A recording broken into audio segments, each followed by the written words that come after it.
Walang iya. Ang sarap naman.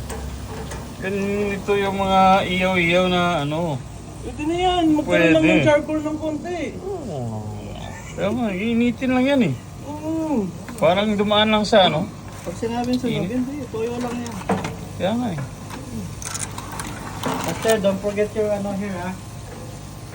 Ano pa, ano na, yung ganito, magkano na, 50 na sa Pinas to. Where? Bibenta. O di kaya $20 dito bawat Dito isa. nga, mabibenta mo to ng $15. May rice na eh. Doon sa Seafood City, pwede. Di ba? Ganun yung ginagawa nila. $15. May rice ka na. May isang side ka pa na ano. Pero hindi naman ganito karami yung barbecue nila dun. Hmm? Hindi naman ganito karami yung barbecue nila dun. Medyo lalambot pa yun pagka naluto. Pagkatapos niyan, i-microwave pa yan. Para ano talaga, titibay. Pero pagka nagluluto ko, natapos binabad ko ng buong gabi. Masakit na talaga. Siyempre, na-marinate ng buong ano eh. Ano yung pag nag-marinate ka, wala nang Sprite, yun na lang. Yung mamasitas na lang.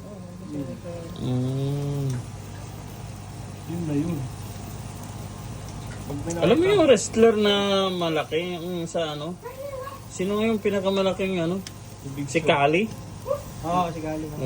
Parang si Jan eh. Parang anak ka ni Kali. Tinatakwil mo na ba ako? Hindi si Gali to, si Nevada to eh. Tinatakwil mo na ba ako? Hindi naman, ikaw naman oh. Bilis mo mag ano. At lagyan mo ng suka. Yung suka na maraming ano, sibuyas. Maraming sili.